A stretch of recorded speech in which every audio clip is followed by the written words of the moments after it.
협객행 김용원저 제24장.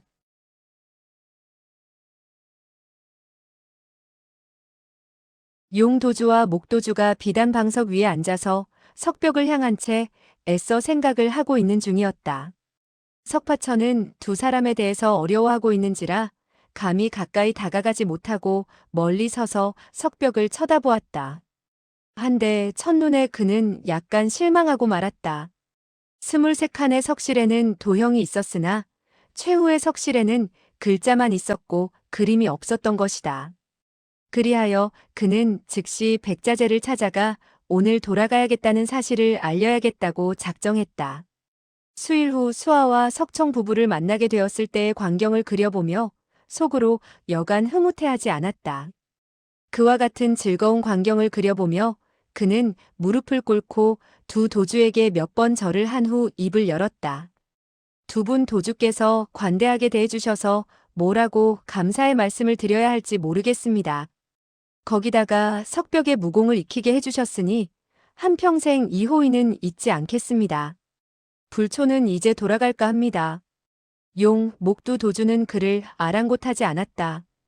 다만 석벽을 향해 넋을 잃고 있었다. 그가 말을 하고 절을 하는 것을 전혀 알아차리지 못하는 것 같았다.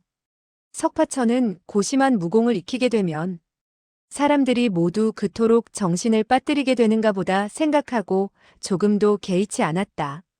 따라서 그는 두 사람의 시선을 따라 다시 석벽을 바라보았다. 벼랑간 벽에 쓰인 문자들이 맴돌면서 훨훨 날아가는 것 같은 느낌이 들었다. 동시에 그는 불현듯 어지러움을 느꼈다. 정신을 가다듬어 그는 다시 그 글자들을 바라보았다. 머리가 띵해졌다. 그는 시선을 돌리며 생각했다. 저 글자들은 어째서 저토록 이상할까? 한번 쳐다보기만 해도 머리가 어지러우니. 호기심이 일어 그는 다시 시선을 석벽에 던졌다. 글자의 획 하나하나가 한 마리의 올챙이로 변하여 벽 위에서 꿈틀대는 것 같았다. 그러나 시력을 돋우고 바라보면 그 올챙이 같은 획이 꼼짝도 하지 않았다.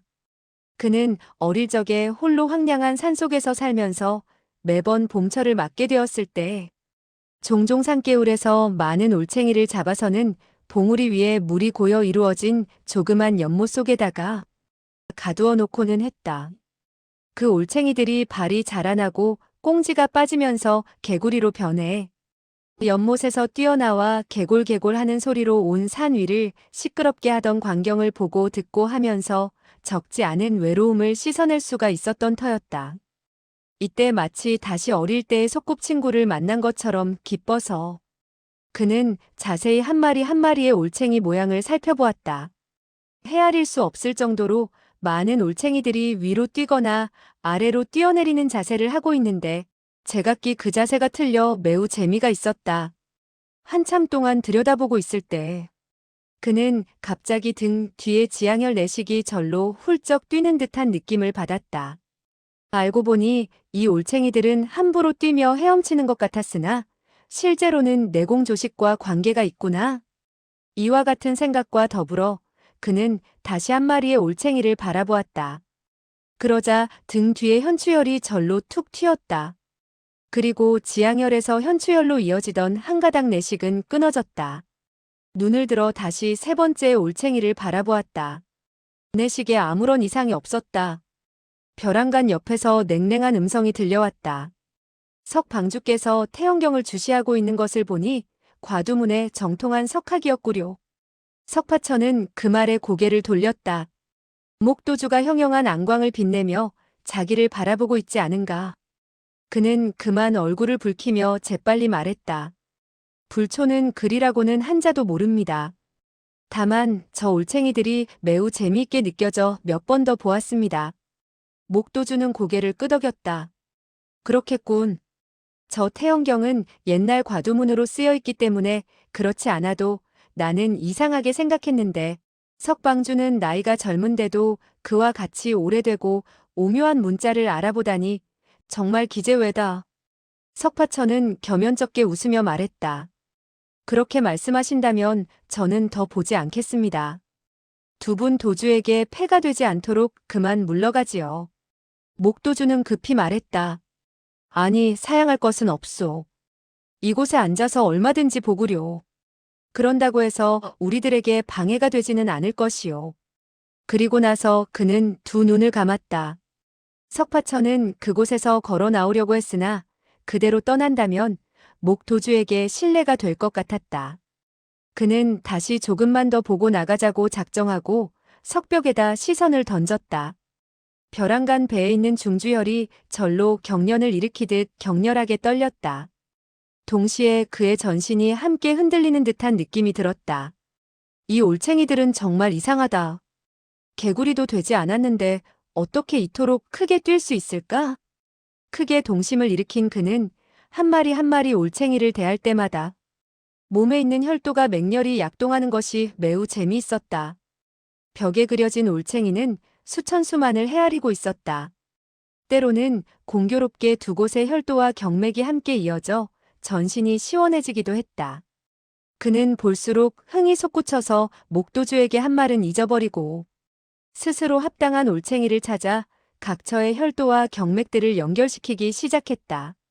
하나 벽의 올챙이들은 수를 헤아릴 수가 없었다. 전신에 수백 곳이나 되는 혈도를 모조리 내식으로 이어지게 한다는 것은 쉬운 노릇이 아니었다.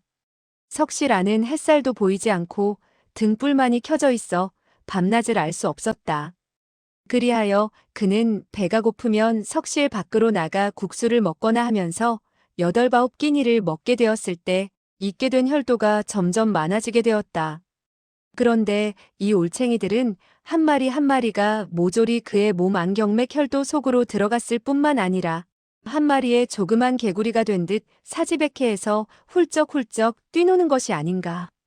석파천은 재미있기도 하고 즐겁기도 하지만 두렵기도 했다. 석파천은 별 수 없이 몇 곳의 혈도를 이었다.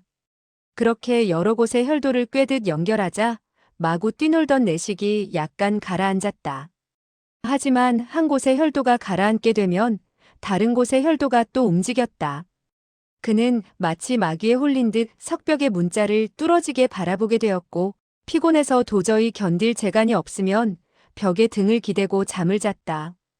잠을 잔 이후에 다시 수천 수만을 헤아리는 올챙이에게 넋을 빼앗기곤 했다. 이와 같은 흐리멍덩한 의식 속에서 배가 고프면 먹고 피곤하면 잠을 잤다. 그리고 나머지 시간을 모조리 올챙이를 연구하는 데 소모하게 되었다. 때로 그는 용 목두 도주가 자기에게 기이한 눈빛의 시선을 던지는 것을 알아차렸으나 부끄러운 감정도 순식간에 사라져버리게 되었고 차츰 신경을 쓰지 않게 되었다. 그러던 어느 날인가 갑자기 체내의 진기가 거세게 들끓기 시작했다. 삽시간에 7-8곳에 정체된 혈도를 뚫고 양자강의 물줄기처럼 급속히 온몸의 경맥으로 흐르기 시작했다. 단전에서 머리 위로 솟아올랐다가 머리 위에서 다시 단전으로 내려갔다. 자꾸만 그 속도는 빨라졌다. 그는 놀람과 당황함에 어찌할 바를 모르게 되었다. 사지백해에서는 어떻게 내쏟아버릴 수도 없는 기운이 넘쳐 흐르는 것 같았다. 그는 그 기운을 주체할 수 없어 그 바람으로 오악도의경이라는 장법을 펼쳐냈다. 장법을 펼쳐냈으나 내력이 더욱더 끌어올랐다. 오른손으로 검을 쥐는 자세를 취하고 십보살일인이라는 검법을 펼쳤다.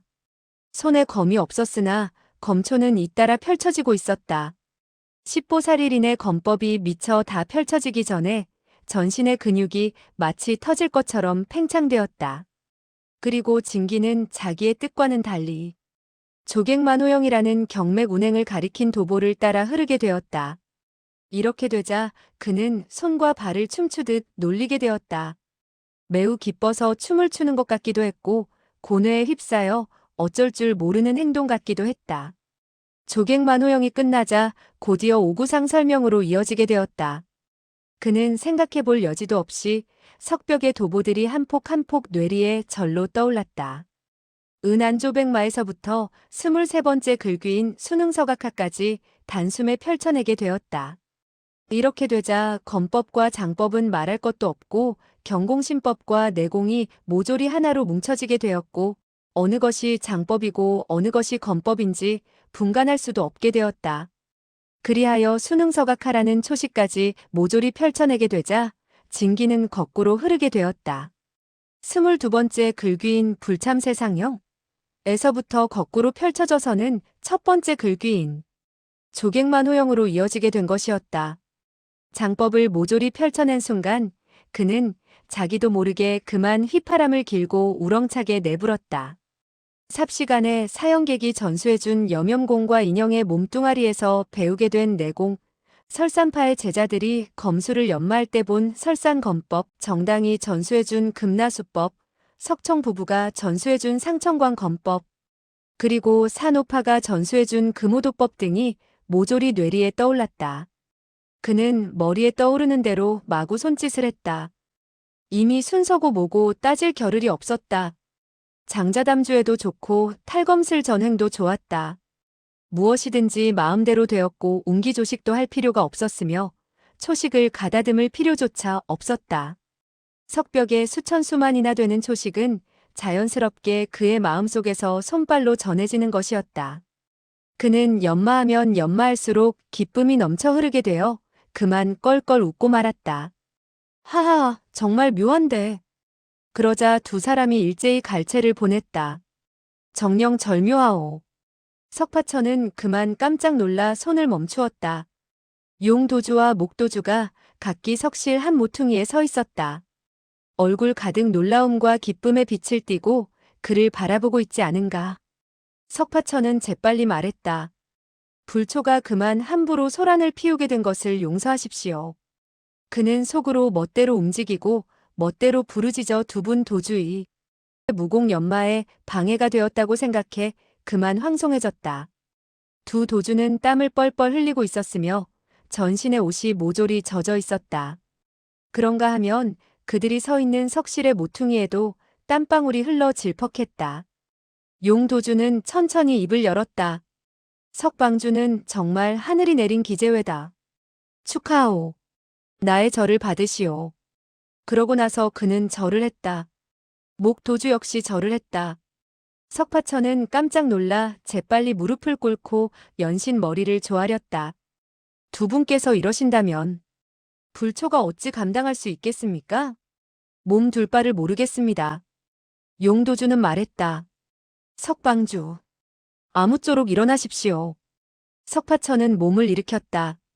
용도주는 몸을 일으키려고 했으나 갑자기 몸을 두어 번 휘청하더니 땅바닥에 주저앉았다.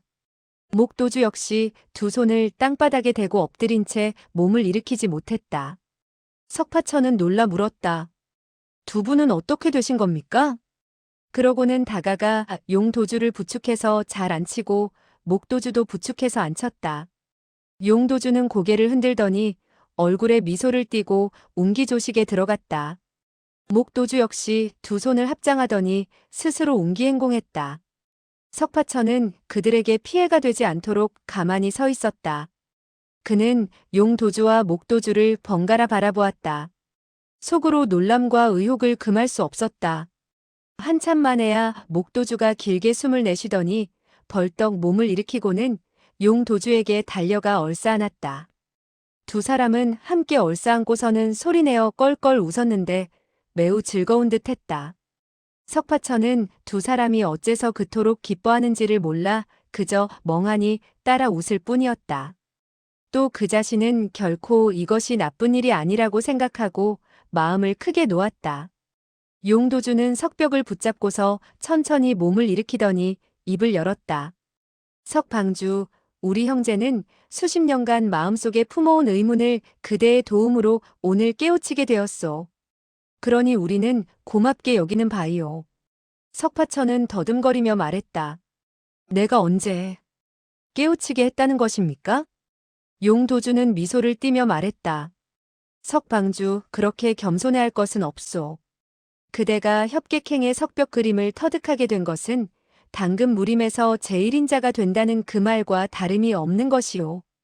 과거 이 석벽에다 그림과 글귀를 남긴 선배님 외에는 아마 석방주를 따를 만한 사람이 없을 것이오. 석파천은 황송해서 말했다. 불초가 어찌 감히 그와 같은 칭찬의 말씀을 들을 수 있겠습니까? 용도주는 정색을 하며 말했다. 석벽의 옛 과두문으로 말하면 불초와 목 형제가 겨우 일성 정도 이해할까 말까 한데 석방주께서는 아낌없이 가르침을 베풀어 주시지 않겠소이까? 석파천은 용도주를 바라보다가 목도주를 바라보았다. 두 사람의 얼굴에 진지한 빛이 감도는 것이 결코 거짓으로 말하는 것 같지는 않았다. 그리고 매우 아쉬워하는 표정이 서려 있는 것이 자기가 비밀을 털어놓지 않을까 봐 두려워하는 것 같았다. 석파천은 재빨리 입을 열었다. 두 분에게 말씀을 드리지요. 이 올챙이를 바라보게 되었을 때 바로 중주혈이 훌쩍 뛰어놀았으며 저 올챙이를 보자 태역혈이 크게 뛰어놀았지요. 그러고 나서 그는 한 마리의 올챙이를 가리키며 두 사람에게 설명을 했다. 그런데 그가 한참 동안 설명을 하다 보니 용도주와 목도주는 어리벙벙해서는 전혀 이해하지 못하는 것 같지 않은가. 석파천은 물었다. 제가 말씀을 잘못 드렸나요? 용도주는 더듬더듬 말했다. 원래 석방주는 한 마리의 올챙이를 보았구려.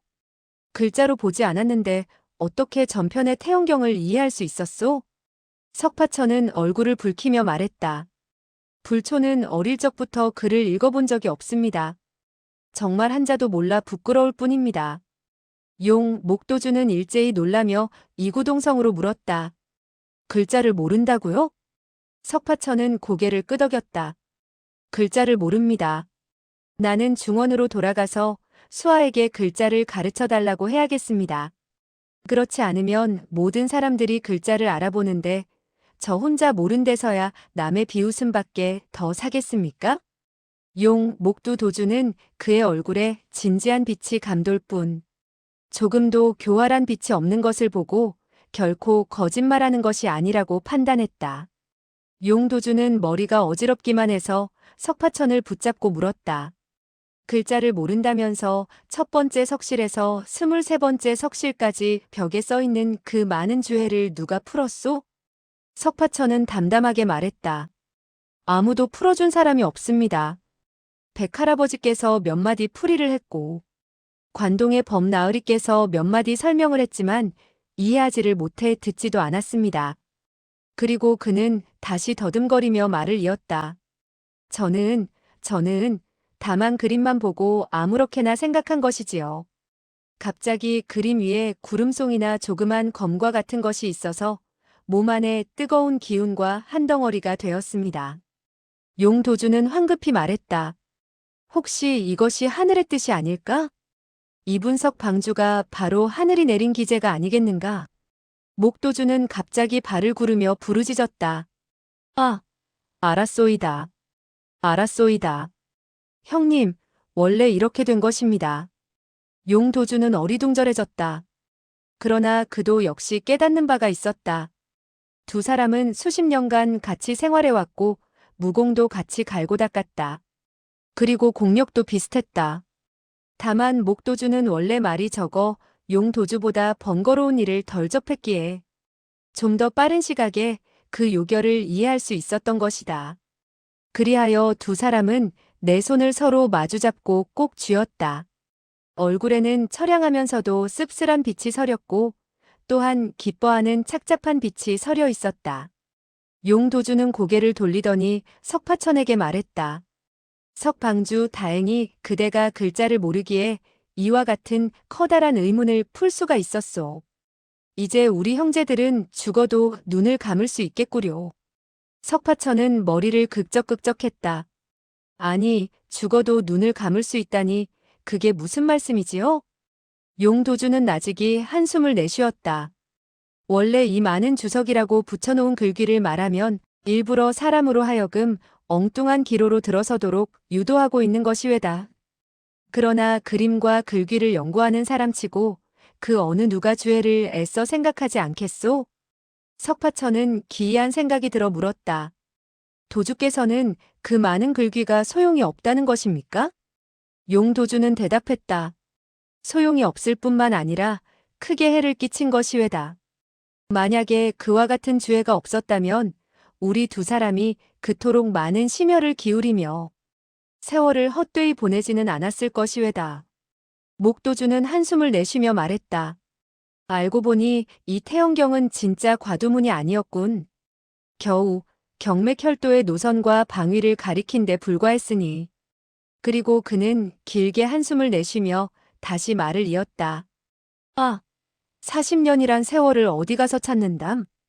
용도주는 길게 숨을 불어내며 말했다.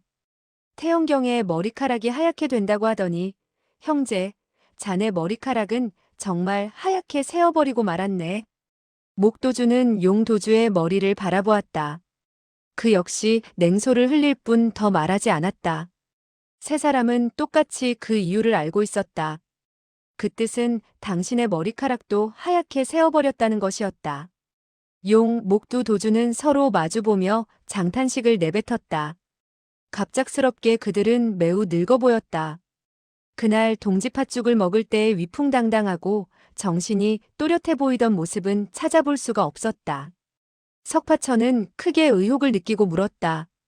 그렇다면 석벽에 일부러 그와 같이 많은 글자들을 써서 다른 사람으로 하여금 잘못된 길로 접어들게 한 것은 무엇 때문일까요? 용도주는 고개를 흔들었다. 뭐라고 꼬집어서 말하기는 어렵소이다. 이 무림 선배는 아마도 후세의 사람들이 너무나 쉽게 절세의 무공을 터득하는 것을 싫어했거나 아니면 다른 사람이 후에 주석을 갖다 붙인 것인지도 모르는 일이지. 그리고 그는 잠시 여유를 두었다가 탄식하듯 말했다. 그러나 옛날 일을 그 누가 알 수 있겠소? 목도주는 입을 열었다. 어쩌면 이 무림 선배님들은 선비들을 좋아하지 않아 일부러 그와 같은 함정을 파놓은 것인지도 모르고, 그리하여 석방주와 같이 그를 모르는 중후하고 얌전한 사람이 득을 보도록 한 것이라고도 할 수 있을 것이요. 용도주는 한숨을 내쉬었다. 이 선배님의 의도는 정말 매우 깊소. 그러니 그 누가 추측이나 할 수 있었겠소? 석파천은 두 사람의 표정과 태도가 매우 지쳐있고 이제 모든 일에 실망한 듯한 태도를 보이자 속으로 미안하게 생각했다. 두 분 도주 만약 제가 배운 재간이 확실히 도해를 터득한 것이고 쓸모가 있는 것이라면 처음부터 끝까지 두 분에게 말씀을 드리겠습니다. 그리고 그는 두 사람을 번갈아 쳐다보며 다시 말을 이었다. 이제 곧장 첫 번째 석실로 들어가 일일이 말씀을 드리겠습니다. 저는 결코 털끝만치도 속이지 않겠습니다. 용도주는 쓰디쓰게 웃으며 고개를 흔들었다. 소영제의 호의는 우리 두 사람이 명심하겠소. 소영제는 정말 마음이 인자하구려. 응당 그와 같은 덕을 보아 마땅하다 하겠소. 이후 무림을 이끌어 나갈 때 중생을 위해 복을 만들어준다면 우리는 더욱더 고맙게 생각하겠소. 목도주는 그의 말에 맞장구를 쳤다. 바로 그렇소이다. 도해의 수수께끼가 이미 풀어졌으니 우리 두 사람의 소원은 충족된 셈이요. 소영제가 무공을 연마한 것이나 우리 두 사람이 무공 연마에 성공한 것이나 다름이 없을 것이요. 석파천은 간청했다. 그렇다면 이 올챙이와 같은 그림에서 얻은 바를 두 분에게 이야기해 드리지요. 용도주는 처연히 웃으며 말했다. 신공은 이미 적절한 사람에게 전수되었기 때문에 벽의 도보도 공덕을 완만하게 이룬 끝에 이제 사라지게 되었소. 소영제, 저것을 좀 보시오. 석파천은 고개를 돌리고 석벽을 바라보았다. 그만 깜짝 놀라고 말았다. 석벽에 올챙이 글들이 쓰여있던 곳에서 돌가루가 천천히 떨어지고 있었다. 올챙이 문자도 이곳저곳 지워져서 겨우 7, 8성 정도밖에 남아있지 않았다. 그는 깜짝 놀라 물었다. 아니, 이게 어떻게 된 노릇입니까? 용도주는 담담한 기색으로 말했다. 소영제가 조금 전에. 목도주는 재빨리 그 말을 가로챘다. 그 일은 천천히 이야기하기로 하고 우리들은 빨리 무사람들을 불러 이를 선포하는 것이 어떻겠소? 용도주는 그 뜻을 알아차리고 고개를 끄덕였다. 좋네. 좋고 말고. 석방주 갑시다. 석파천은 감히 앞장서지 못했다. 목두 도주의 뒤를 따라 석실에서 걸어 나왔다. 용도주는 즉시 무사람들을 한 곳에 모이도록 분부하고 제자들을 불렀다. 모두 대청에 모이도록 한 것이다. 원래 석파천은 석벽의 신공을 터득하게 된 이후 자기도 모르게 신이 나서 연습을 했던 것이다. 용, 목 두 도주는 이를 보고 크게 놀라고 이상하다는 생각을 했다. 그리하여 용 도주는 즉시 앞으로 나아가 손을 써서 한번 맞서 보았다. 이때 석파천은 마침 신이 들린 사람처럼 날뛰고 있었는데 그 누가 공격을 해오자 자연스럽게 반격하여 상대를 해주었다. 수초가 지나게 된 이후 용 도주는 감당할 수 없다고 느꼈다. 이에 목도주가 즉시 앞으로 나와 협공했다.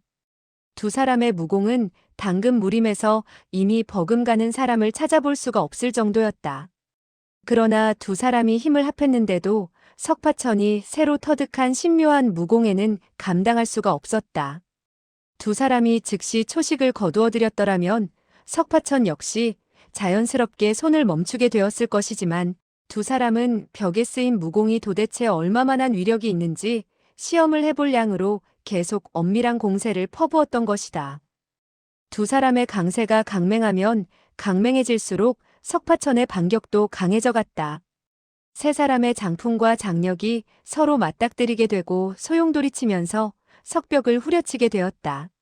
석벽의 표면은 그만 세차게 휘몰아쳐 오는 장력에 견뎌내지 못해 허물어져 나가게 되었다. 용도주와 목도주의 장력만 하더라도 석벽을 깎고 훼손시키기에 충분했다. 더구나 석파천의 내력이 본래 극도로 강한데 새로이 얻은 공력마저 보탠 것이다. 세 사람의 장력이 모두 무학에서는 최고의 재간에 속하는 것이고 그 예리함이 금방 드러나는 것이 아니어서 석벽이 망가지기는 했어도 그 즉시 가루가 되는 것이 아니고 천천히 바삭바삭 모래알처럼 화해서 떨어지는 것이었다. 목도주는 석파천이 무공을 연마하게 되었을 때 마침 꿈속에서 행동하는 것처럼 자기 몸 밖의 일에 대해서는 전혀 아는 바가 없다는 사실을 잘 알고 있었다. 그렇기 때문에 그는 용도주에게 그와 같은 말을 하지 못하도록 저지했던 것이다. 그렇지 않으면 석파천이 자기도 모르게 석벽을 훼손한 사실에 괴로워할 것이라고 판단했기 때문이다. 더군다나 석벽이 훼손된 것은 그들 두 사람이 손을 써서 맞서 보았기 때문에 일어난 일이므로 결코 석파천만을 나무랄 수는 없기도 했다. 세 사람은 나란히 대청에 가서 앉았다. 무리민들과 무채자들이 차례로 도착했다.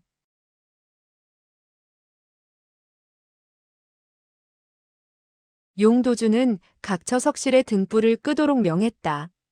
다른 사람이 무공에 열중하여 모임에 참석하지 않을까봐 염려한 것이었다. 사람들은 다투어 자리에 앉게 되었다. 과거 30년간 협객도해온 무림의 우두머리들 가운데 수명이 다해 세상을 등진 분들 외에는 모두 다 모이게 되었다. 30년간 이 사람들은 조석으로 24칸의 석실에서 왔다 갔다 했기 때문에 한 번도 이렇게 한자리에 모여본 적이 없었다. 용도주는 큰 제자에게 사람의 수를 파악하도록 했다. 사람들이 모두 참석한 것을 알고 다시 그 제자에게 몇 마디 분부를 했다. 그 제자는 어안이 벙벙해진 표정으로 빠르게 움직이지를 못했다. 목도주 역시 자기의 큰 제자에게 무어라고 나직이 몇 마디 당부를 했다. 두 명의 큰 제자가 사부들이 똑같이 그와 같이 말하는 것을 듣고 무어라고 한마디 여쭌 후에는 10여 명의 사제들을 이끌고 대청에서 나갔다. 용도주는 석파천의 곁에 와 나직이 말했다. 소형제, 방금 석실에서 있었던 일을 다른 사람에게 절대 말해서는 안 돼요. 아무리 친근한 사람이라 하더라도 무공의 비밀을 알게 되었다는 사실을 알리지 마시오. 그렇지 않으면 한평생 무궁한 화근과 무궁한 번뇌가 생기게 될 것이오. 석파천은 공손히 응수했다. 알겠습니다. 삼가 도주의 분부를 받들겠습니다. 용도주는 다시 당부했다. 또 옛날 속담에도 보물을 지니고 있는 것이 도적을 불러들이게 되고 화를 초래한다고 했소. 그대가 절세신공을 지니고 있는 것을 다른 사람들이 알게 된다면 부러워하고 질투하는 일이 생길 것이고 또한 전수해달라고 강요하거나 청탁을 하러 오는 사람이 생기게 될 것이요. 만약 이를 거절한다면 그자들은 온갖 방법을 다해 그대를 해치려고 할 것이요. 여기까지 말한 용도주는 빤히 석파천을 바라보며 다시 말을 이었다. 그대의 무공이 아무리 고강하다 하더라도 너무나 착하고 고지식해서 강호의 잔꾀를 감당하지 못할 것이오. 그러니 그 일만은 결코 입 밖에 내지 않도록 하시오. 석파천은 공손히 대답했다. 알겠습니다. 도주께서 염려해 주신 데 대해 이 후배는 감사드리는 바입니다. 용도주는 그의 손을 잡고 나직이 당부했다. 애석하게도 나와 목형제는 그대가 하늘이 내린 재주를 크게 펼쳐 강호의 위세를 떨치는 웅지를 보지 못하는 것이 유감이구려. 목도주 역시 그들 두 사람이 무슨 말을 하고 있는지를 짐작하고 있는 듯 석파천을 바라보았다. 석파천을 바라보는 그의 얼굴에는 관심과 애석하다는 빛이 가득 서려 있었다. 석파천은 속으로 생각했다. 이 두 분 도주는 정말 나에게 잘 대해주고 있구나. 내가 육지로 되돌아가 수아를 만나게 되면 다시 그녀와 함께 섬에 와서 두 분 어르신에게 인사를 드려야겠다. 용도주는 그에 대한 당부가 끝나자 자기의 자리로 돌아가 앉았다. 그런 연후 그는 군웅들에게 입을 열었다. 여러 친구들, 우리들이 이 섬의 한자리에 모이게 된 것도 인연인가 하오. 이제 모든 사람들의 연분이 끝나게 되었으니 헤어져야겠구려. 군웅들은 그 말을 듣자 깜짝 놀라서는 다투어 질문을 했다. 그것은 무엇 때문이오? 섬에 무슨 일이 일어났소? 두 분 도주는 무슨 말씀을 하시려고 이러는 것이오? 두 분 도주는 섬을 떠나 멀리 가시려는 거요? 한데 바로 이때였다. 갑자기 뒤쪽에서 우르릉 쾅 하니 우레와 같은 폭음이 여러 차례 들려왔다. 군웅들은 즉시 입을 다물었다. 이 섬에 무슨 괴이한 병고가 난 것이 아닐까 하는 우려의 빛을 보였다. 용도주는 재차 천천히 입을 열었다. 여러분들을 이곳에 모시게 된 것은 협객행이라는 무학도회의 비밀을 풀고자 했기 때문이었소. 그러나 애석하게도 세월이 나를 놓아주지 않는구려. 이 협객도는 눈 깜짝할 사이에 바닷속으로 꺼져들게 될 것이오. 군웅들은 깜짝 놀라 또다시 다투어 질문을 했다. 무엇 때문이오? 지진 때문이오? 화산 폭발이오? 도주께서는 어떻게 그 사실을 알고 있소? 용도주는 천천히 입을 열고 말했다. 조금 전 나와 목형제는 이 섬 중심에 자리 잡고 있는 화산의 용암이 분출되려는 것을 발견하게 되었소. 그 용암이 분출하게 되면 이 섬은 즉시 불바다로 화하고 말 것이오. 그리고 그는 엄숙한 얼굴로 여러 사람들을 돌아보며 말을 이었다. 방금 은연중 들려온 우레소리는 큰 천재지변이 들이닥치게 되는 것을 알린 것이외다. 그러니 여러분들은 빨리 이곳에서 떠나가도록 하시오. 군웅들은 반신반의했다. 서로 어떻게 할 바를 몰랐다. 대다수의 사람들은 석벽의 무공에 아직도 미련이 남아 목숨을 잃을지언정 이곳에서 떠나가려고 하지 않았다. 그와 같은 모양을 지켜보던 용도주는 다시 말했다. 여러분들이 믿을 수 없다면 석실로 가서 구경을 해보시오. 각 석실은 이미 무너져 내렸고 석벽도 망가졌을게요. 지진이 일어나지 않고 화산이 터지지 않는다 하더라도 이곳에 남아있어 보았자 할 일이 없을게요. 군웅들은 석벽이 이미 망가졌다는 말을 듣고 깜짝 놀라서는 다투어 대청에서 달려나갔다. 그리고 뒤쪽에 있는 석실로 달려갔다. 석파천 역시 무사람을 따라 함께 갔다. 각 석실은 아니나 다를까 무너져 내려앉거나 벽이 허물어져 있었고 석벽에 쓰여있던 그림과 글씨들은 모조리 망가져 있었다. 석파천은 용, 목 두 도주가 제자들을 시켜 일부러 망가뜨린 것을 알고 미안하게 생각했다. 모두가 나의 잘못으로 이와 같은 큰 화를 불러일으키게 되었구나. 한데 어떤 사람들은 석실과 도회가 훼손된 것이 지진에 의한 것이 아니고 사람의 손에 의한 것임을 발견했다. 따라서 그와 같은 사실을 떠들어대더니 재차 우르르하니 대청으로 달려오게 되었다. 그들은 용, 목 두 도주에게 질문을 하려는 것이었다. 그런데 대청 입구에 이르게 되었을 때 슬피 곡하는 소리가 크게 울려 퍼지고 있지 않은가. 군웅들은 깜짝 놀라고 말았다. 용, 목 두 도주는 눈을 감고 앉아 있었고 묻제자들은 두 사람의 주위에 엎드린 채 대성통곡하고 있었다.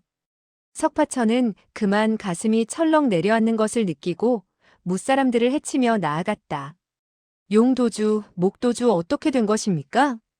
두 사람의 얼굴은 이미 굳어져 있었다. 어느덧 그들은 세상을 등진 것이다. 석파천은 장삼과 이사를 돌아보며 물었다.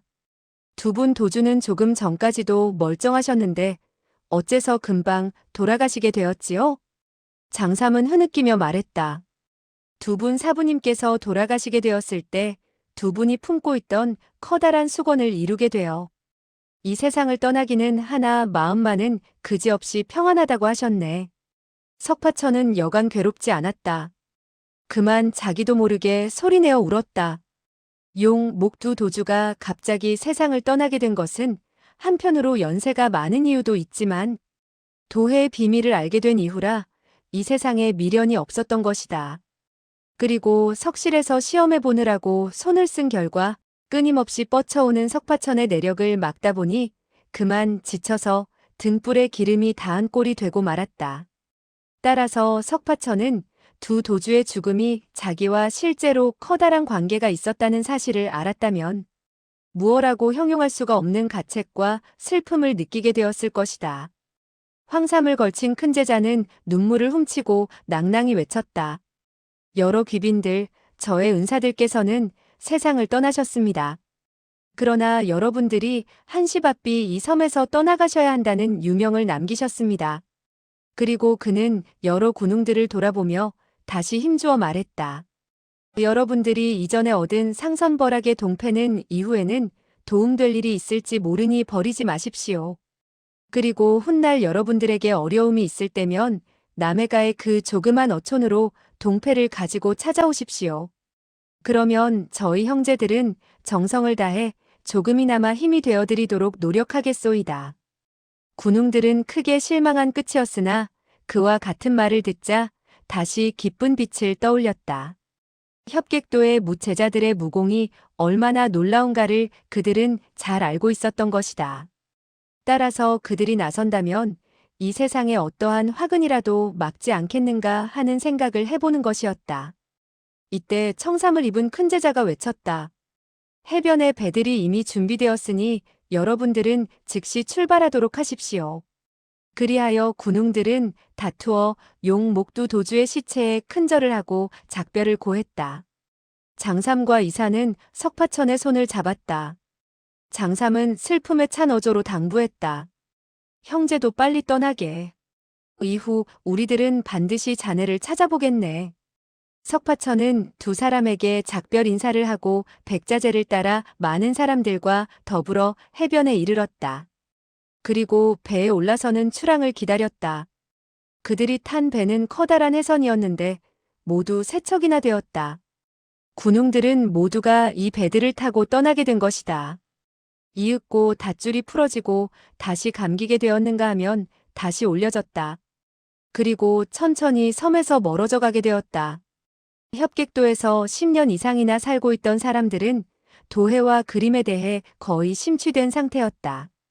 따라서 석벽이 망가진 데 대해서 애석해마지 않았다. 또 어떤 사람들은 진작 한 벌 베껴놓았어야 했는데 베껴놓지 않았다고 후회를 했다. 여기저기서 애석해하는 장탄식과 가슴을 치는 소리가 들려왔다. 그러나 새로이 온 사람들은 고향에 돌아간다는 기쁨이 아쉬움보다 더 컸다.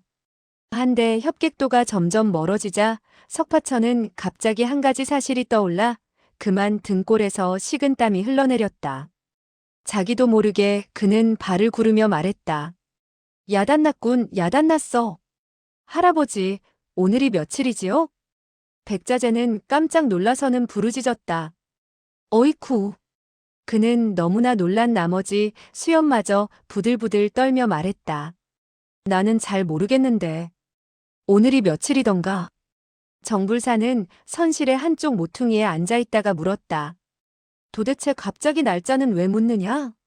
석파천은 다급한 음성으로 물었다. 정넷째 할아버지, 우리가 협객도에 온 지 며칠이나 되었습니까? 정불사는 곰곰이 생각하더니 말했다. 100일이 되어도 좋고 200일이 되어도 좋은데 누가 그까짓 것을 기억하고 있느냐? 석파천은 초조해져 눈물이 나올 지경이었다. 그리하여 그는 고3 낭자에게 물었다. 우리들이 동짓날에 이곳에 왔는데 지금은 2월 말이 되었겠지요? 고3 낭자는 잠시 헤아려 보더니 입을 열었다. 우리들이 섬에서 보낸 지 곧 넉 달이군. 오늘이 3월 25세가 아니면 엿새가 될 것 같군. 석파천은 그만 놀라 부르짖었다. 3월이라고요? 고3 낭자는 고개를 끄덕였다. 물론이지. 백자재는 가슴팍을 쳤다. 이거 야단났구나 야단났어.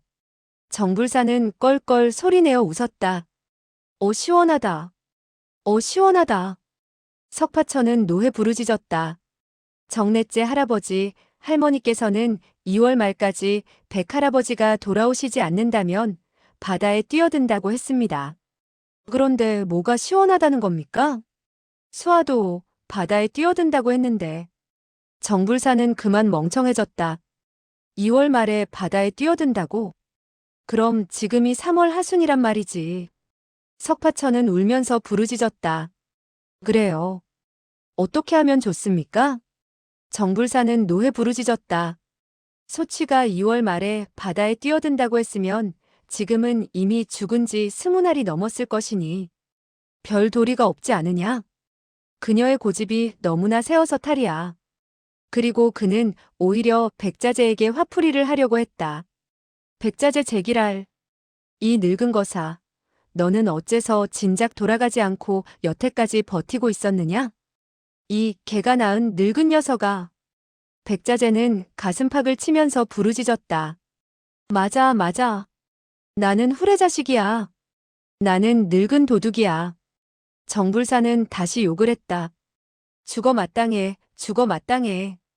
때려잡아 죽일 개새끼란 말이야. 진작 왜 돌아가지 못했어? 석파천은 울면서 부르짖었다. 그래요, 정말. 저도 죽어야 마땅해요. 그러자 갑자기 날카로운 여자의 부르짖음이 들려왔다. 소치가 죽든 살든 당신과 무슨 관계가 있다고 당신이 욕을 하는 것이죠? 바로 메시라는 여자였다. 정불사는 그 말을 듣자 더 이상 아무 말 하지 못하고 무얼하고 투덜거리고 있었다. 그런데 백자재는 오히려 석파천을 꾸짖었다. 이 녀석은 내 할머니가 2월 말에 바다에 뛰어든다는 사실을 알면서도 왜 진작 나에게 말을 하지 않았느냐? 망할 녀석아, 너도 너무나 멍청하구나. 내 녀석의 목을 비틀어 버려야지. 석파천은 너무나 슬퍼 변명할 마음도 생기지 않아 그가 욕을 하는 대로 내버려 두었다. 남풍이 세차게 불자 해서는 3개의 돛을 달고 있었기에 매우 빠르게 달렸다. 백자재는 실성한 사람처럼 석파천에게 욕설을 퍼붓기도 하고 정불사를 잡고 시비를 걸기도 했다. 물론 정불사도 지지 않고 맞섬에 따라 몇 번이나 손을 쓰려고 했으나 배에 있는 사람들이 말려주었다. 이윽고 사흘째 되던 저녁이었다. 멀리 지평선이 나타나고 육지를 본 사람들은 일제히 환호성을 올렸다. 백자재는 산오파와 수아의 시체를 찾기라도 하는 듯 멍하니 푸른 파도만 바라보고 있었다. 배는 점점 더 가까이 육지에 다가가고 있었다. 석파천은 시력을 집중해 바라보았다. 바닷가가 어렴풋이 망막에 비치었다. 자기가 떠날 때와 별로 다름이 없었다. 바닷가에는 종려나무들이 서 있었고 오른쪽 벼랑가에 야자나무 3그루가 변함없이 그대로 서 있었다. 그 야자나무 3그루는 바로 키가 큰 사람의 모습과 비슷했다. 그는 4개월 전 이곳을 떠날 때 산오파와 수아가 해변가에서 전송을 하던 광경을 떠올렸다. 그런데 지금 자기는 무사히 돌아오는데 사부인 산오파와 수아가 이미 바다의 고기밥이 되었으리라 생각하니 그만 눈물이 자꾸만 흘러내려 제대로 사물을 살펴볼 수가 없게 되었다. 해서는 끊임없이 육지 쪽으로 나아갔다. 갑자기 한마디의 외침이 벼랑 쪽에서 들려왔다. 무사람들은 일제히 고개를 쳐들고 벼랑 쪽을 바라보았다. 그러고 보니 하나는 잿빛이고 하나는 하얀 빛인 두 형체가 벼랑 위에서 아래 바다로 쌍쌍이 뛰어내리는 것이 아닌가. 석파천은 멀리서 보고 있었지만 바다에 뛰어든 사람이 바로 산호파와 수아라는 것을 알 수가 있었다. 놀람과 기쁨이 교차하는 위기의 순간이었지만 그는 그녀들 두 사람이 어째서 아직 살아있는 것일까 생각할 겨를도 없이 배에 있는 판자 조각 하나를 집어들어 두 사람이 뛰어내린 물결 위로 힘껏 던졌다. 그리고 그 자신은 두 무릎을 살짝 구부렸다가 전신의 힘을 발밑에 모아 죽어라 하고 발로 찼다. 그의 몸은 마치 시위를 떠난 화살처럼 격사되어 나갔다. 그는 협객도에서 배운 고심한 내공을 단숨에 펼쳐 보였다. 판자 조각이 바닷물 위에 떨어졌으나 자신의 발이 닿을 곳과 판자 조각 사이에 아직 몇 자의 간격이 있는 것을 보고 왼발로 허공을 성큼 내딛는 신용을 했다. 그리하여 그는 즉시 판자 조각 위에 올라설 수 있었다. 그야말로 찰나의 일이었다. 그가 왼발로 판자 조각을 딛는 순간 수아의 몸이 바로 그의 곁으로 급히 떨어지고 있었다. 석파천은 재빨리 왼팔을 뻗어 그녀의 허리를 끌어안았다. 두 사람의 무게에 낙하하는 기세까지 보태지자 석파천의 두 다리가 바닷속으로 푹 꺼져들었는데 이번에는 산호파가 그의 왼쪽으로 떨어지고 있었다. 석파천은 즉시 오른손을 뻗어 산호파의 등을 받쳐들었다가 당기는 수법으로 힘을 빌려 석벽에서 본 은한조백마의 무공을 펼치며 산호파를 던졌다. 산호파의 몸은 평온하게 빠르지도 느리지도 않은 속도로 해선 쪽으로 날아갔다. 배 위의 무사람들은 일제히 큰 소리를 질렀다. 백자재와 정불사는 이미 뱃머리로 달려와 있었는데 산호파가 날아드는 것을 보자 두 사람은 함께 손을 뻗어받으려 했다. 그 순간 백자재는 호통을 내질렀다. 비켜. 그리고 왼손을 들어 정불사를 후려쳤다. 정불사가 손을 써서 반격하려 했을 때 뜻밖에도 복면을 한 여인이 재빨리 손을 뻗어 그를 밀었는데 그 수법이 무척 괴이했다. 첨벙하는 소리와 함께 정불사는 바닷속으로 떨어지고 말았다. 바로 이때 백자재는 어느덧 산호파를 끌어안게 되었다. 그러나 날아드는 기세에 석파천의 웅혼한 내력이 실려 있어서 백자재는 제대로 서지 못하고 뒤로 물러섰을 뿐만 아니라 우지끈하는 소리와 함께 두 발이 갑판에 커다란 구멍을 내며 주저앉게 되었다. 그러나 그는 여전히 산호파를 가슴에 안고 놓지 않았다. 석파천은 수아를 안고 판자 조각의 부력을 빌려 해선 옆까지 미끄러져 가서는 갑판 위로 뛰어올랐다.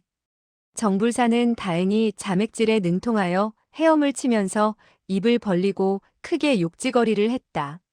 선원이 밧줄을 던져 그를 끌어올렸다.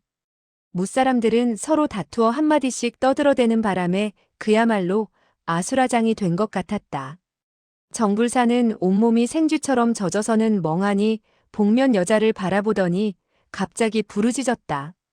당신은 그녀의 누이동생이 아니야. 당신은 바로 그녀지. 바로 그녀 자신이지. 복면 여인은 냉소를 흘리더니 음산한 어조로 입을 열었다. 흐흐흐. 당신의 담력이 이토록 클 줄은 몰랐군. 감히 내 앞에서 사소치를 안으려고 하다니. 정불사는 여전히 같은 소리를 내질렀다. 당신은 바로 당신 자신이었군. 당신이 나를 바다로 떠미는 그 1초, 그 1초는 비례 기봉으로 천하에서 오직 당신만이 펼칠 줄 알고 있어. 그 여인은 차갑게 응수했다. 알고 있다니 다행이군. 그러면서 그녀는 손을 뻗어 얼굴을 가린 수건을 벗고 주름진 얼굴을 드러냈다. 그러나 살결은 지극히 희었다. 오랫동안 면사로 얼굴을 가려 햇빛을 보지 못한 탓인 듯했다. 정불사는 중얼거리듯 말했다. 문양, 아니나 다를까 당신이었군. 당신은 어째서 나에게 죽었다고 거짓말을 했지? 이 복면 여인의 성은 매씨이며 이름은 매문향으로 정불사의 옛 정인이었다. 그들 사이에는 딸 매방고가 있었다. 그러나 정불사는 사소치를 짝사랑한 나머지 중도의 매문향을 버렸는데 수십 년이 지난 오늘 다시 재회하게 된 것이었다. 매문향은 왼손을 뻗어 정불사의 귀를 비틀어 잡더니 뾰족한 음성으로 말했다. 당신은 그저 내가 벌써 죽기만을 바랐겠지? 그래야만 기쁠 테니까 말이오. 그렇지 않나요? 정불사는 가책을 느끼고 있었던 터라 감히 버둥거리지 못하고 쓸쓸히 웃으며 달랬다. 빨리 손을 놓으시오. 문 영웅들이 보고 있는데 이게 무슨 꼴이오? 매문양은 꽥 소리쳤다.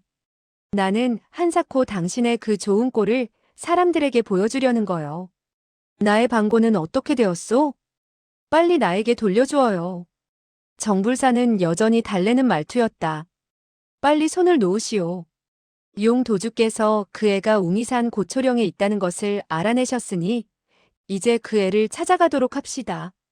매문양은 싸늘하게 말했다. 그 애를 찾고 나서야 당신을 놓아주겠소.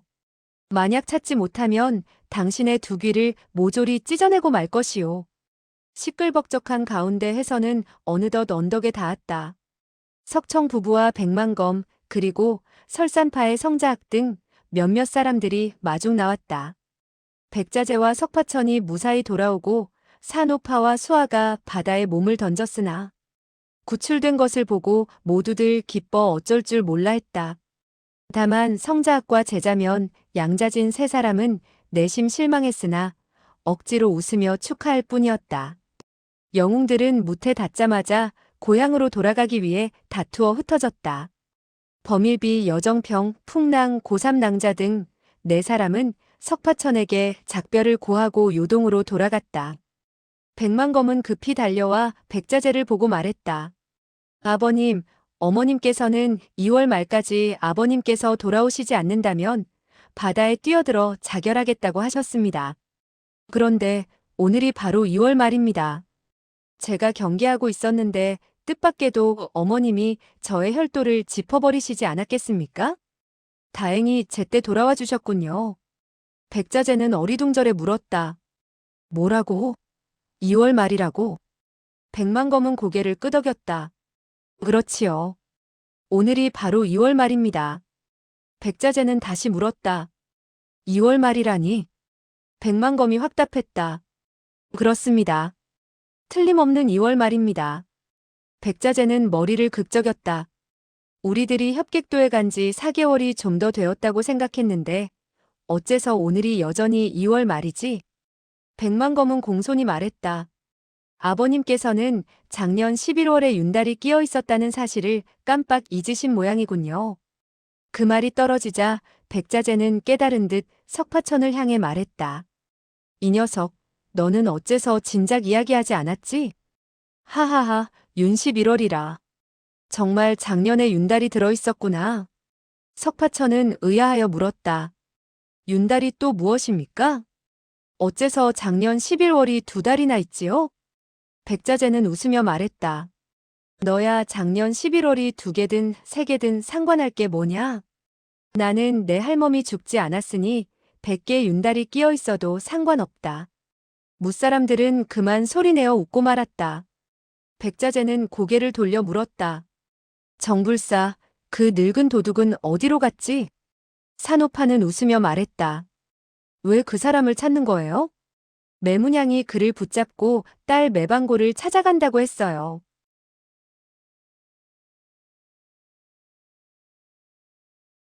매방고란 이름을 듣게 되자 석청 부부는 안색이 획 변해서는 일제히 질문을 던졌다. 금방 매방고라고 하셨습니까? 어디로 찾아간다고 하던가요? 산호파는 의아해하며 대답했다. 조금 전 배에서 내려서 하는 말을 들었는데 웅이산 고초령으로 그들의 사생녀를 찾아간다고 들었네. 민유는 떨리는 음성으로 말했다. 아, 하늘이시여 감사합니다. 끝내, 끝내, 그 여자의 행방을 알아냈구나. 그러더니 그녀는 석청에게 얼굴을 돌렸다. 사형, 우리들도 빨리 달려가 보도록 해요. 석청은 고개를 끄덕였다. 그럽시다. 두 사람은 즉시 백자재 등과 작별했다. 백자재는 큰 소리로 부르짖었다. 모두들 함께 즐겨야지. 적어도 열흘이고 보름은 함께 지내도록 하세. 그 누구도 가서는 안 돼. 석청은 다급하게 대답했다. 백노백부님께서는 잘 모르십니다. 매방고는 바로 저희 조카 부부 사이에 난 아들을 죽인 원수입니다. 세상을 두루 돌아다니며 수소문을 했으나 18년간 그녀의 종적을 몰랐었는데 오늘에야 알게 되었으니 어찌 서두르지 않을 수 있겠습니까? 그리고 잠시 여유를 두었다가 다시 말했다. 한 걸음이라도 늦게 달려간다면 그녀가 숨어버릴지도 모릅니다. 백자재는 무릎을 탁 쳤다.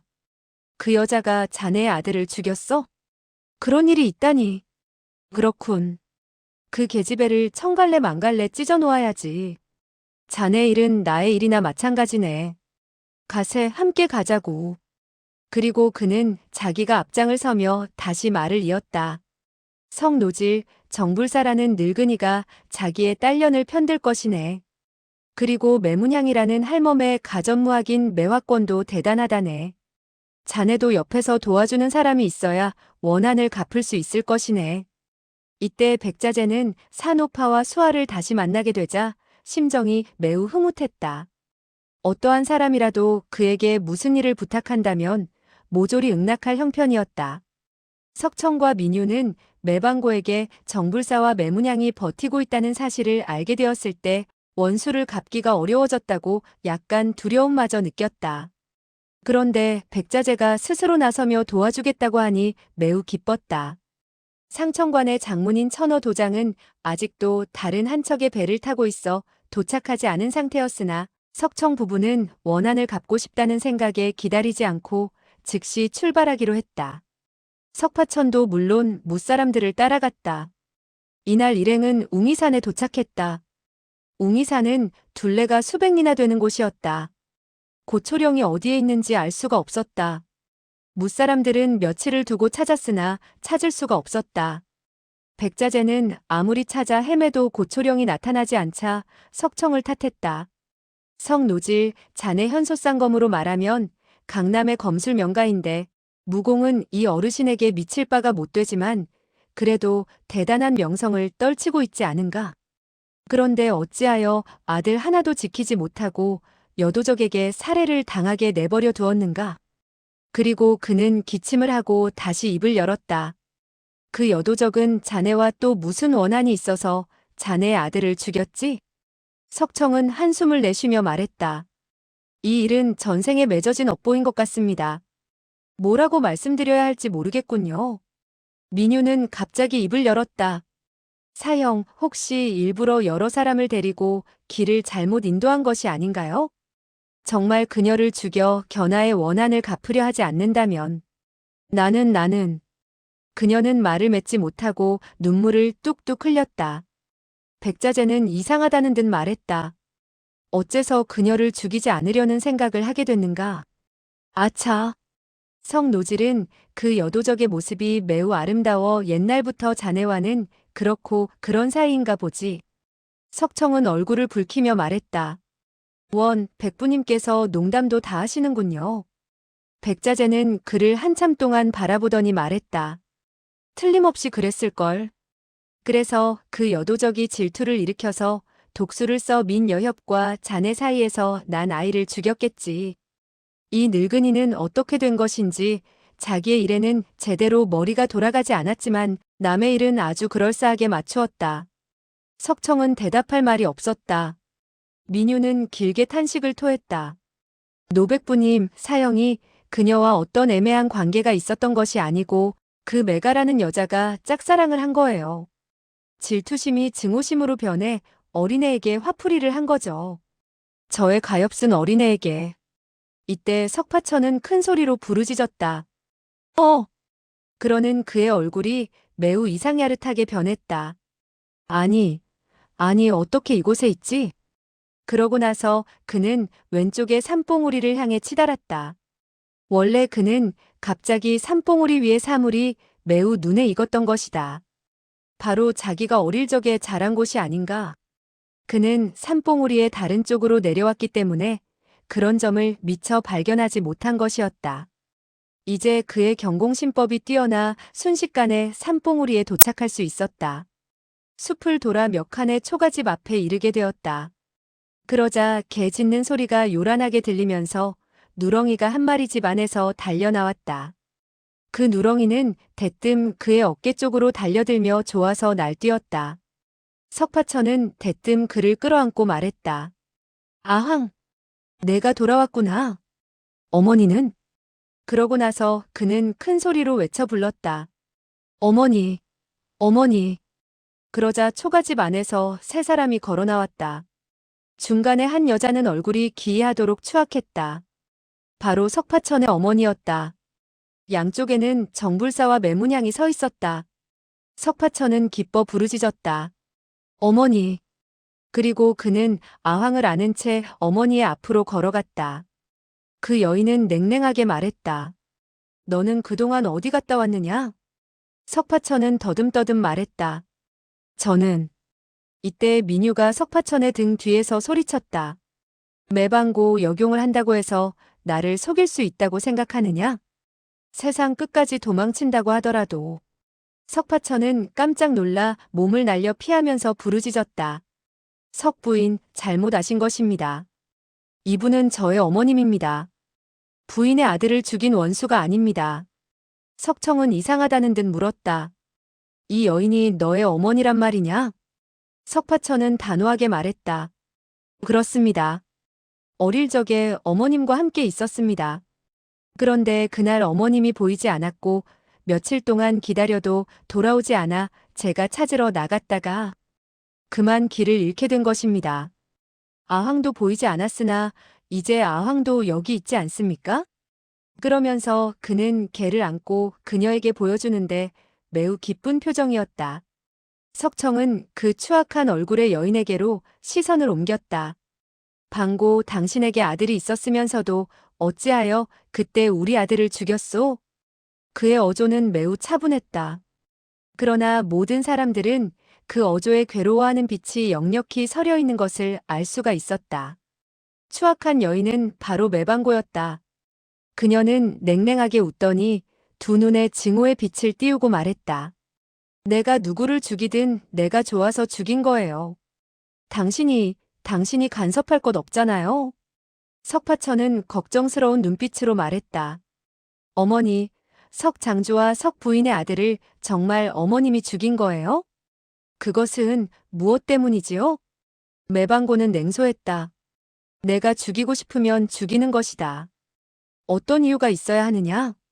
민유는 천천히 장검을 뽑아들고 석청에게 말했다. 사형, 저 역시 사형을 괴롭히고 싶지 않아요. 그러니 비켜 서 계세요. 만약 그녀를 죽이지 못한다 하더라도 나서서 도와줄 필요가 없어요. 석청은 눈살을 찌푸렸다. 그의 표정은 매우 고뇌에 차 있었다. 백자재는 말했다. 정노사, 미리 말해두지만 자네 부부가 가만히 옆에 있다면 우리들도 옆에 가만히 있기만 하겠네. 그러나 만약 자네 두 사람이 자네 귀여운 딸을 도와준다면 나도 석 노질의 청을 받고 이 웅이산으로 왔으니 구경만 하고 있지는 않겠네. 알아서 하게. 정불사는 상대방의 사람들이 많은 것을 보고 갑자기 떠오르는 생각이 있었다. 좋소. 약속합시다. 우리 모두 손을 쓰지 않기로 합시다. 그리고 그는 잠시 여유를 두었다가 빙그레 웃으며 다시 말을 이었다. 저쪽은 석 장주 부부이고 이쪽에는 모자 두 사람이니 각기 일남일녀가 상대를 하는 것이고 다른 사람들은 승부나 지켜보도록 합시다. 그와 석파천은 몇 번 손을 쓴 적이 있었다. 그렇기 때문에 이 소년의 무공이 석청 부부보다 훨씬 뛰어나다는 것을 알고 있었다. 그래서 그가 도와주지 않는다면 매방고는 결코 지지 않을 것이라는 확신을 가지고 그런 말을 한 것이다. 민유는 석파천을 바라보며 물었다. 소영제, 자네는 내가 원한을 갚는 것을 용납하지 않겠지? 석파천은 말을 더듬거렸다. 저는, 석 부인 저는. 그는 두 무릎을 꿇고 부르짖었다. 제가 절을 올리겠습니다. 석 부인께서는 마음이 곱지 않습니까? 저의 어머님을 죽이지 마십시오. 그러고 나서 그는 연신절을 하는데 머리가 땅바닥에 닿아 쿵쿵 소리가 날 정도였다. 매방고는 단호히 외쳤다. 계작종, 일어나지 못하겠느냐? 누가 너보고 저 계집애에게 사정을 하라고 했느냐? 민유는 갑자기 생각난 것이 있어서 물었다. 당신은 어째서 이 애를 그렇게 부르는 거지? 이 애는 당신이 친히 낳은 아들이 아닌가? 혹시. 그러면서 그녀는 석청을 바라보며 말했다. 사형, 이 소형제의 모습과 오가의 모습이 매우 비슷하지 않나요? 혹시 그대와 매소저 사이에서 낳은 아들이 아니에요? 그녀는 이와 같은 처지에 놓여 있으면서도 역시 말투는 얌전하고 어조도 상스럽지 않았다. 석청은 재빨리 고개를 흔들었다. 아니요. 절대 아니요. 백자재는 소리내어 껄껄 웃었다. 하하하, 성 노질. 자네도 시침이 뗄 것 없네. 물론 저 여인과 자네 사이에 낳은 아들이겠지. 그렇지 않으면 천하에 어떤 여자가 자기의 아들을 계작종이라고 부르겠는가? 이 매소저가 아마도 자네를 무척이나 증오한 모양일세. 민유는 허리를 구부리고 손에 든 장검을 땅바닥에 내려놓았다. 당신들 세 사람이 모여서 단란하게 사세요. 나는 떠나겠어요. 그러고 나서 그녀는 몸을 돌리더니 천천히 걸음을 옮겼다. 석청은 크게 초조하여 그녀의 팔을 붙잡고 다급히 외쳤다. 삼해, 나를 의심한다면 나는 저 계집애를 죽여 나의 결백을 보여주겠소. 민유는 쓸쓸히 웃었다. 저 애는 오가와 똑같이 생겼어요. 그리고 그대와도 매우 닮지 않았나요? 석청은 장검을 들더니 매방고를 향해 찔러갔다. 그러나 매방고는 피하지 않고 가슴을 내밀며 오히려 그 검을 받으려고 하지 않는가? 장검이 그녀의 가슴팍을 꿰뚫으려고 했을 때 석파천은 손가락을 한번 퉁겼다. 찡하는 소리와 함께 석청의 장검이 두 토막이 나고 말았다. 매방고는 처연히 웃었다. 좋아. 석청. 당신이 나를 죽이려고 했겠다. 그렇지? 석청은 고개를 끄덕였다. 그렇소. 방고, 나는 분명히 말하지만 나에게는 오직 민유 한 사람밖에 없소. 이 석청은 한평생 두 번째의 여인을 생각해 본 적이 없단 말이오. 그리고 그는 엄숙한 어조로 다시 말을 이었다. 당신이 마음속으로 나에 대해 좋게 생각한다는 것은 나를 해치는 것밖에 되지 않소. 이 말은 22년 전에 이미 당신에게 이야기했지만 오늘 역시 똑같은 말을 할 수밖에 없는 것이오. 그는 더욱 부드러운 어조로 재차 말을 이어갔다. 방고, 당신의 아들이 이와 같이 컸소. 이 소형제는 위인됨이 정직하고 무공이 탁월하며 몇 년 안으로 강호의 명성을 크게 떨칠 것이며 무림에서 제1인자가 될 것이오. 그의 아버지가 도대체 누구인지 어째서 그에게 분명히 말해주지 않소? 석파천은 초조한 음성으로 말했다. 어머니, 도대체 저의 아버지가 누구예요? 저는 성이 뭐죠? 어째서 나를 계속 계작종이라고만 불렀죠? 매방고는 처연히 웃으며 말했다. 너의 아버지가 누구인지 천하에 아는 사람은 나 하나밖에 없다. 그리고 그녀는 석청을 향해 다시 말을 이었다. 석청, 당신의 마음속에 오로지 민유 한 사람뿐이라는 것을 난 이미 알고 있어요. 그래서 나는 과거 용모를 스스로 망가뜨려 이 모양이 된 것이에요. 석청은 중얼거리듯 말했다. 스스로 용모를 망가뜨리다니 그럴 필요가 어디 있어? 매방고는 고개를 설레설레 흔들었다. 과거 나의 용모는 민유의 얼굴과 비교해서 어느 쪽이 더 아름다웠나요? 석청은 손을 내밀어서 아내의 손을 잡고 잠시 망설이더니 말했다. 20년 전 당신은 무림에서 이름난 미녀였고 나의 안사람도 용모에 있어서는 남에게 지지 않는 편이지만 솔직히 당신만은 못했소. 매방고는 방글에 웃더니 코웃음을 쳤다. 정불사는 그 말을 받았다. 그렇지. 석청 내 녀석은 너무나 분수를 몰라. 나의 딸 방고의 아름다운 용모는 감히 그 누구도 견줄 수도 없다는 것을 알면서도 어째서 사랑하지 않았지? 석청은 대답하지 않고 아내의 손만 꼭 쥐고 있었다. 민유가 화가 나서 떠날까봐 두려워하는 눈치였다. 매방고는 다시 질문을 던졌다. 과거 나의 무공과 민유의 무공을 비교하면 누가 더 고강했죠? 석청은 순순히 대답을 했다. 당신은 매화권이라는 가전의 무학에다가 이상야릇한 무공을 많이 지녔지 않았소? 정불사는 불쑥 그 말을 낚아챘다. 이상야릇한 것이라니? 그것이야말로 이 정넷째 나으리가 자랑하는 재간인데. 자네가 몰라보고 그와 같은 말을 한다는 것은 낙타를 보고 말등이 부어올랐다고 수선을 피우는 것과 마찬가지일세. 석청은 그를 힐끗 쳐다보고 나서 말을 이었다. 그렇소.